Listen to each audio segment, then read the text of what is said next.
Hello everyone, myself Sunita Gehlot with a new e-content topic on health problems and causes, स्वास्थ्य समस्याएं एवं कारण। इसमें हम आज स्वास्थ्य से संबंधित कुछ समस्याओं की चर्चा करेंगे। ये समस्याएं निम्नलिखित हैं। पहली समस्या, स्वास्थ्य को प्रभावित करने वाले कई कारण हैं जो स्वास्थ्य के स्तर को गिराने में सहायक होते हैं। व्यक्ति के निम्न स्वास्थ्य से परिवार का, समाज का तथा राष्ट्र का स्वास्थ्य निम्न होता है, जिससे देश की अर्थव्यवस्था कमजोर होती है। जो धन व्यक्ति के पोषण, भोजन, शिक्षा, आवास, मनोरंजन, यात्रा इत्यादि में लगना चाहिए, वह धन दवाइयों एवं अन्य चिकित्सा परीक्षण के दौरान होने वाली अन्य क्रियाओं पर खर्च होता है। अतः व्यक्ति की आर्थिक स्थिति कमजोर होती है। रोगी अथवा बीमार व्यक्ति से धन अर्जित करने की आशा नहीं की जा सकती जब तक कि वह पूर्ण रूप से स्वस्थ न हो जाए।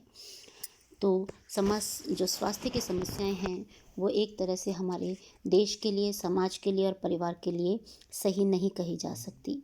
इन समस्याओं को हम अब एक एक करके चर्चा करते हैं। पहली है पर्यावरण की स्वच्छता की समस्या, प्रॉब्लम्स ऑफ एनवायरमेंटल सैनिटेशन। व्यक्ति के स्वास्थ्य एवं पर्यावरण में घनिष्ठ एवं अन्योन्याश्रय संबंध है। यदि पर्यावरण स्वच्छ, स्वास्थ्यकर एवं अच्छा होगा तो निश्चित ही व्यक्ति का स्वास्थ्य उत्तम होगा। प्राचीन समय में ऋषि मुनि प्रकृति की गोद में बैठकर जप, तप, ध्यान, योग किया करते थे और ज्ञानार्जन करते थे। अतः पर्यावरण के प्रदूषण रहित एवं स्वच्छ रहने से व्यक्ति का स्वास्थ्य उत्तम रहता है। भौतिक वातावरण व्यक्ति के स्वास्थ्य को प्रभावित करता है, जैसे जलवायु, ध्वनि, सूर्य ताप, सूर्य प्रकाश, वायु दबाव इत्यादि। इसी प्रकार मनुष्य के चारों ओर जैविक वातावरण फैला हुआ है, जिसमें मच्छर, मक्खियाँ, कीट पतंगे, जीवाणु, विषाणु एवं अन्य रोगाणु विद्यमान रहते हैं। व्यक्ति का स्वास्थ्य आर्थिक एवं सामाजिक वातावरण द्वारा भी प्रभावित होता है। व्यक्ति से ही परिवार का निर्माण होता है, परिवार से समाज का। अगर परिवार छोटा होगा तो आर्थिक स्थिति भी सुदृढ़ होगी और व्यक्ति का स्वास्थ्य भी उत्तम होगा। शिक्षा, चिकित्सा, मनोरंजन, हवादार मकान एवं अन्य सुविधाएं भी उपलब्ध होती हैं। वहीं बड़े परिवार में आर्थिक विपन्नता के कारण यह संभव नहीं हो पाता है। बड़े परिवार में शिक्षा, चिकित्सा, यात्रा, मनोरंजन, हवादार आदि सुविधाएं भी कम उपलब्ध हो पाती है। इसके साथ ही कई कुपोषण एवं पोषण न्यूनता संबंधी रोग भी हो जाते हैं। तो यह थी पर्यावरण की स्वच्छता की समस्या। दूसरा जो कारक है वो है आर्थिक कारक की समस्याएं, इकोनॉमिकल फैक्टर से जुड़ी समस्याएं। आर्थिक कारक व्यक्ति के स्वास्थ्य को प्रभावित करते हैं। गरीबी के कारण माता पिता बच्चे को दूध, फल, हरी सब्जी देना तो दूर, सूखी रोटी भी नहीं दे पाते हैं। अत्यधिक गरीबी के कारण अल्प अवस्था में ही बच्चे मजदूरी करने लग जाते हैं। वे अशिक्षित, अनपढ़ रह जाते हैं। धन अभाव के कारण बीमार होने पर दवाइयाँ उपलब्ध नहीं हो पाती हैं, जिससे कई बच्चे असमय ही मृत्यु की गोद में समा जाते हैं। अधिकांशतः गरीब परिवारों में गरीबी से तंग आकर पलायन, मद्यपान, धूम्रपान, जुआ खेलना, चोरी करना इत्यादि शुरू कर देते हैं। गरीबी एक अभिशाप है। इसके कारण माता पिता बच्चे को स्कूली शिक्षा नहीं दे पाते हैं और बच्चे के व्यक्तित्व का विकास नहीं हो पाता है। अस्वच्छता के कारण उनका स्वास्थ्य स्तर निम्न रहता है। इसलिए विकास कार्यक्रम के साथ ही स्वास्थ्य सुविधाएं उपलब्ध करानी आवश्यक हो जाती हैं। यह थी आर्थिक समस्या। अब आती है पोषण संबंधी समस्याएं। भारत की एक प्रमुख जन समस्या कुपोषण एवं अपर्याप्त पोषण भी है। जनसाधारण के आहार में मात्रा एवं गुण, क्वांटिटी एवं क्वालिटी दोनों ही दृष्टि से अपर्याप्त हैं।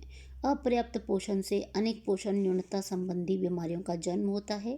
कुपोषण के कारण बच्चों में मेरास्मस, ख्वाशिरकोर, रक्त अल्पता, रिकेट्स, अस्थि मृदुता, स्कर्वी, रतौंधी, अंधता, बेरी इत्यादि रोग हो जाते हैं। इसके ठीक विपरीत अत्यधिक पोषण, यानी जिसे ओवर न्यूट्रिशन भी कहते हैं, के कारण भी स्वास्थ्य प्रभावित होता है। अत्यधिक पोषण के कारण व्यक्ति में मोटापा होता है, जो अनेक बीमारियों का जन्मदाता है, जैसे अधिक घी, तेल, मिष्ठान के सेवन से रक्त में कोलेस्ट्रॉल की मात्रा अधिक हो जाती है।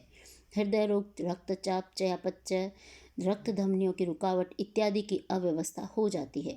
अतः इससे स्वास्थ्य प्रभावित होता है, फलतः स्वास्थ्य का स्तर निम्न हो जाता है।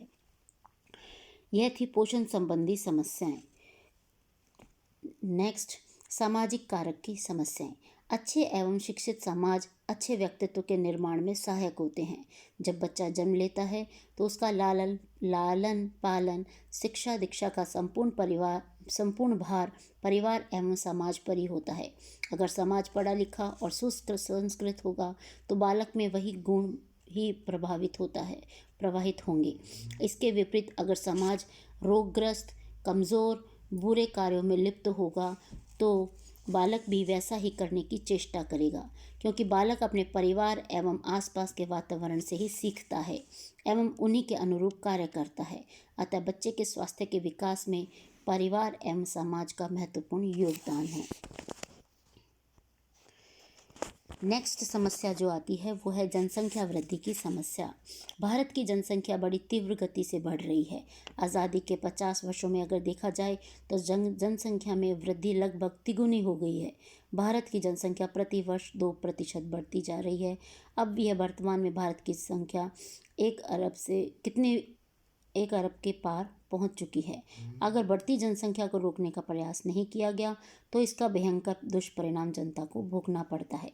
भारत का क्षेत्रफल, खेती करने लायक जमीन, जंगलों इत्यादि में वृद्धि नहीं हुई है, परंतु जनसंख्या में निरंतर वृद्धि होने से खेती करने लायक भूमि आवास में बदल रही है, जिससे पैदावार में ह्रास हुआ है। पर्यावरण असंतुलन हो गया है, जिससे अनेक उग्र बीमारियां जन्म ले रही हैं। दूसरी विकट समस्या सामने आती है। जिस गति से जन्मदर में वृद्धि हो रही है उस दर से मृत्यु दर में भी कमी आ गई है। फलतः जन्म दर पर नियंत्रण करना आवश्यक हो गया है और इसके लिए जनसंख्या वृद्धि पर निरंतर करना आवश्यक है, परंतु इसे करने के लिए व्यक्ति, परिवार, समाज एवं राष्ट्र को युद्ध स्तर पर कार्य करना होगा। जनसाधारण को इसके फायदे एवं नुकसान दोनों के बारे में अवगत कराना होगा, तभी जनसंख्या को रोका जा सकता है। जनसंख्या बढ़ने के कारण निम्नलिखित स्वास्थ्य समस्याएं उत्पन्न होती है। रहने हेतु स्वास्थ्यकरण एवं हवादार मकानों में कमी, पौष्टिक भोजन की कमी, रोजगार की कमी, बेरोजगारी से कार्य क्षमता और रहन सहन के स्तर में कमी, जनसंख्या के अनुपात में पर्याप्त खाद्यान्नों की पूर्ति में कमी, जनसंख्या वृद्धि से पर्यावरण प्रदूषण एवं स्वास्थ्य स्तर में गिरावट, खाद्य पदार्थों की कमी से खाद्य पदार्थों में मिलावट, पेयजल का संकट, सार्वजनिक स्थानों में अत्यधिक भीड़ के कारण विभिन्न बीमारियों का प्रसार, विद्युत प्रदाय, जल प्रदाय और स्वास्थ्य सेवा आदि जन सुविधाओं पर अतिरिक्त भार, आर्थिक स्थिति का निम्न होना, जीवन की गुणवत्ता में ह्रास। ये थे जनसंख्या के तीव्र गति से बढ़ने के कारण उसके कारण उत्पन्न हुई समस्याएं। अब है संचारी रोगों की समस्याएं। भारत जैसे विशाल देश में संक्रामक रोग का प्रसारण वृहद स्तर पर होता है। अशुद्ध जल का वितरण, पर्यावरण प्रदूषण, गंदी बस्ती, मलमूत्र एवं कूड़े करकट का निकास की अव्यवस्था, रोशनी व ताज़ी हवा की कमी, तंग मकान, संवातन के समुचित व्यवस्था का न होना, गंदे पानी का जमाव, अत्यधिक जनसंख्या का भार, शौचालयों की कमी, अस्वच्छ आदतें इत्यादि कारक हैं जो संक्रामक रोग को फैलने में सहायक होते हैं। इन रोगों से फिर कई अन्य रोग भी फैल जाते हैं। कुछ संक्रामक रोग दूषित जल, भोजन एवं दूध से फैलते हैं। कुछ रोग कीट पतंगे, मच्छर, मक्खियों एवं चूहे द्वारा फैलते हैं। तो कुछ गोलकृमि, अंकुशकृमि इत्यादि के कारण भी फैलते हैं। कुछ रोग एक से अधिक व्यक्ति के साथ संपर्क तथा रोग से पीड़ित व्यक्ति के साथ संपर्क से फैलते हैं, जैसे एड्स, गनोरिया, सिफिलिस इत्यादि। तो ये जो संचारी रोग हैं वो एक से दूसरे लोगों के संपर्क में आने से बढ़ते चले जाते हैं और एक विकट समस्या के रूप में सामने आते हैं। नेक्स्ट आता है इसमें अन्य गंभीर रोगों की समस्याएं। एड्स, क्षय रोग, कैंसर, हृदय रोग, वृक्क की पथरी, मानसिक विषमता, धमनियों में रक्त प्रवाह की रुकावट, जोड़ों में दर्द एवं गठिया रोग इत्यादि कुछ ऐसे गंभीर रोग हैं जो मात्र व्यक्ति को ही नहीं बल्कि पूरे परिवार के स्वास्थ्य को प्रभावित करते हैं। ऐसे रोगों की जांच प्रारंभिक स्तर पर ही कराकर इनके निदान हेतु उपचार कराना चाहिए। अन्यथा ये रोग जानलेवा हो सकते हैं। नेक्स्ट जो समस्या है, स्वास्थ्य समस्या से प्रभावित है, जो नेक्स्ट जो समस्या है वो है देश की उत्पादन एवं अर्थव्यवस्था की समस्याएं। Problems of productivity and economy of country. स्वास्थ्य ही संपत्ति है, हेल्थ इज़ वेल्थ।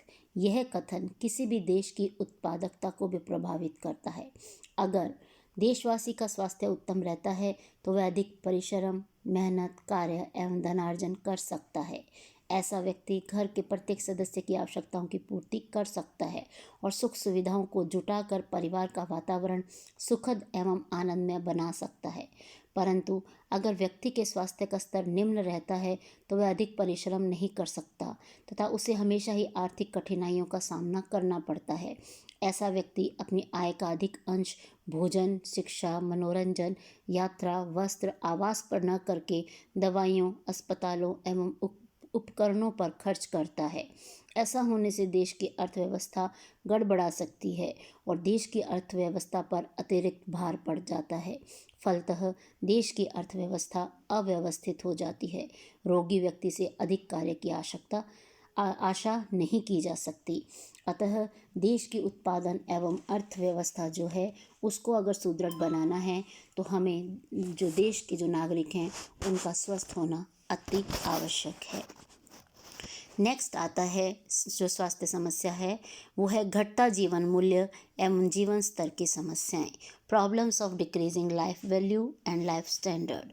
व्यक्ति यदि सुखी, संपन्न, निरोगी एवं स्वस्थ भी है परंतु अगर उसका जीवन मूल्य एवं जीवन स्तर निम्न है तो ऐसा व्यक्ति उत्तम स्वास्थ्य को नहीं बनाए रख सकता। ऐसे अनेक उदाहरण देखने को मिलते हैं कि सुखी, संपन्न, अच्छे व्यक्तित्व वाले शिक्षित व्यक्ति भी निम्न कार्य जैसे भ्रष्टाचार, स्मगलिंग, डकैती इत्यादि में लिप्त रहते हैं। ऐसे व्यक्ति से अच्छे एवं स्वास्थ्यकर वातावरण की आशा नहीं की जा सकती। जिस वातावरण में व्यक्ति रहते हैं, जिस समाज में बच्चे पलते हैं, अगर वहाँ का वातावरण सही नहीं है तो ऐसे जो व्यक्ति हैं उनसे किसी भी तरह की एक अच्छे समाज की आशा नहीं हो सकती है। तो ये थी कुछ समस्याएं, स्वास्थ्य को प्रभावित करने वाली समस्याएं जो कि हमने आज चर्चा की, जिनमें मुख्य रूप से थी पर्यावरण, स्वच्छता की समस्याएं, आर्थिक कारक की समस्याएं, पोषण संबंधी समस्याएं, सामाजिक कारक की समस्याएं, जनसंख्या वृद्धि की समस्याएं, संचारी रोगों की समस्याएं, अन्य रोगों की समस्याएं, देश की उत्पादन एवं अर्थव्यवस्था की समस्याएं तथा घटता जीवन मूल्य एवं जीवन स्तर की समस्याएं। ये सारी समस्याएं स्वास्थ्य को डायरेक्ट या इनडायरेक्ट, दो प्रत्यक्ष या अप्रत्यक्ष दोनों रूप से जो है स्वास्थ्य को प्रभावित करती है।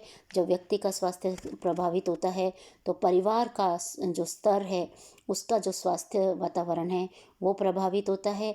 इससे जिस समाज में वह रहता है तो वहाँ का वातावरण प्रभावित होता है। इस तरह से इनडायरेक्ट वे में देश के स्वास्थ्य को प्रभावित करता है। तो ये थी आज हमने जिस टॉपिक पर चर्चा की, हेल्थ प्रॉब्लम्स